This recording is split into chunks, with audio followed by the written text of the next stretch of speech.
नमस्कार। आज हम बात करने वाले हैं एक बहुत ही कह सकते हैं संवेदनशील मुद्दे पर, गरिमा के साथ मृत्यु का अधिकार। इसे समझने के लिए हम एक परिवार की कहानी और एक बहुत ही अहम अदालती फैसले की गहराई में चलेंगे। तो चलिए शुरू करते हैं। 13 साल। स्क्रीन पर जो ये नंबर दिख रहा है ना, ये सिर्फ कोई आंकड़ा नहीं है। ये वो लंबा, बहुत लंबा वक्त है जो हरीश राणा नाम के एक शख्स ने परमानेंट वेजिटेटिव स्टेट में गुजारा। मतलब एक ऐसी बेसुध हालत में जहां वो कह सकते हैं होकर भी नहीं थे। जरा सोचिए, 13 साल। उनके परिवार के लिए ये एक कभी न खत्म होने वाला इंतजार था। हर दिन एक ही उम्मीद और फिर वही निराशा, दिन ब दिन। ये कहानी सिर्फ एक इंसान की नहीं, बल्कि उसके साथ साथ एक पूरे परिवार की तकलीफ की है। तो सवाल ये उठता है कि आखिर हरीश राणा के साथ हुआ क्या था। उनकी कहानी हमें इस पूरे मामले के उस पहलू से रूबरू कराती है जो इंसानियत से जुड़ा है। एक ऐसी कहानी जो हमें ये सोचने पर मजबूर कर देगी कि जिंदगी का असल मतलब आखिर है क्या। ये बात है साल 2013 की। हरीश, जो तब 32 साल के थे, अपने घर की चौथी मंजिल से गिर गए। इस हादसे में उनके सिर पर इतनी गहरी चोट आई कि वो परमानेंट वेजिटेटिव स्टेट में चले गए। अब इसका मतलब क्या है? मतलब ये कि उनका शरीर पूरी तरह से पैरालाइज था। वो ना तो बोल सकते थे, न सुन सकते थे और ना ही कुछ महसूस कर सकते थे। उन्हें बस एक फीडिंग ट्यूब के सहारे जिंदा रखा जा रहा था और उनके शरीर पर बहुत गहरे घाव, बेड सोर्स हो गए थे। सालों तक अपने बेटे को इस दर्दनाक हालत में देखने के बाद उनके बूढ़े माता पिता ने एक ऐसा कदम उठाया जिसके बारे में शायद कोई सोच भी नहीं सकता। वो अपने ही बेटे की तकलीफ खत्म करने की गुहार लेकर अदालत पहुंच गए। हरीश के पिता 62 साल के और उनकी मां 55 साल की। उन्होंने दिल्ली हाईकोर्ट में एक पिटीशन डाली। उन्होंने कोर्ट को बताया कि अब न तो उनमें शारीरिक हिम्मत बची है और न ही आर्थिक तौर पर वो इतने सक्षम हैं कि बेटे की देखभाल कर सकें। इलाज में सारी जमा पूंजी भी खत्म हो चुकी थी। पर इन सबसे बड़ी वजह ये थी कि वो अब अपने बेटे को इस तरह तड़पते हुए और नहीं देख सकते थे। और उनकी इस एक गुहार ने कानून और समाज दोनों के सामने एक बहुत बड़ा और मुश्किल सवाल खड़ा कर दिया। सवाल ये कि क्या जीने का अधिकार गरिमा के साथ मरने के अधिकार से बड़ा है? और बस यहीं से इस कहानी में एक बहुत ही अहम कानूनी मोड़ आता है।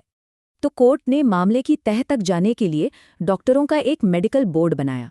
तो इस बोर्ड ने क्या पाया? क्या हरीश के ठीक होने की कोई भी जरा सी भी उम्मीद बाकी थी? रिपोर्ट का नतीजा बिल्कुल साफ था। डॉक्टरों ने कंफर्म कर दिया कि हरीश के ठीक होने की अब कोई गुंजाइश नहीं है।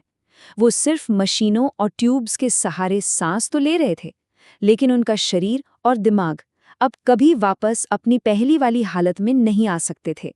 सोचिए, जो जज इस केस की सुनवाई कर रहे थे, जस्टिस सुब्रमण्यम प्रसाद, उनके लिए भी ये फैसला लेना कितना मुश्किल रहा होगा। वो सुनवाई के दौरान खुद भी इमोशनल हो गए थे। उन्होंने कहा, एक इंसान होने के नाते ये फैसला लेना बहुत मुश्किल है, लेकिन हरीश की हालत देखकर उसे इस तकलीफ से आज़ाद करना ही सबसे सही और मानवीय रास्ता लगता है।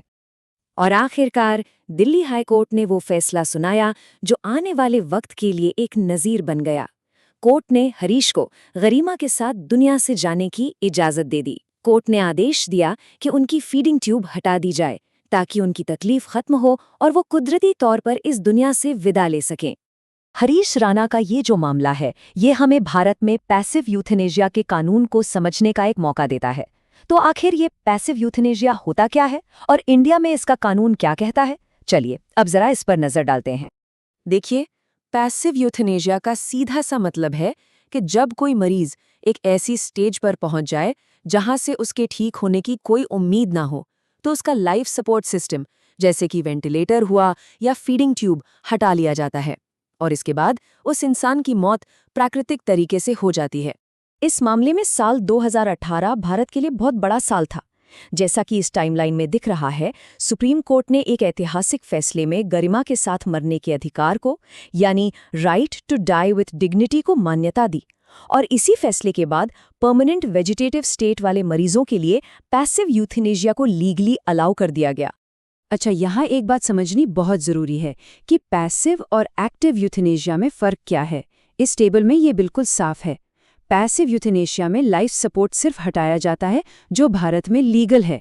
वहीं दूसरी तरफ एक्टिव यूथेनेशिया में जानबूझकर कोई जहरीली चीज जैसे कोई इंजेक्शन देकर जान ली जाती है और ये भारत में पूरी तरह से गैरकानूनी है। तो हरीश राणा का ये केस सिर्फ एक कानूनी फैसला बन के नहीं रह जाता, ये असल में जिंदगी, मौत और इंसान की गरिमा से जुड़े कई बहुत गहरे सवाल हमारे सामने लाके खड़ा कर देता है। सोचिए, हरीश के माता पिता के लिए ये फैसला क्या लेकर आया होगा। एक तरफ अपने बेटे को खोने का गम, तो दूसरी तरफ उसे सालों की तड़प से आज़ादी दिलाने का एक सुकून। ये एक ऐसी मिलीजुली भावना है जिसे शायद शब्दों में कहना बहुत मुश्किल है। और आखिर में ये पूरा मामला हम सब के लिए एक बहुत बड़ा सवाल छोड़ जाता है।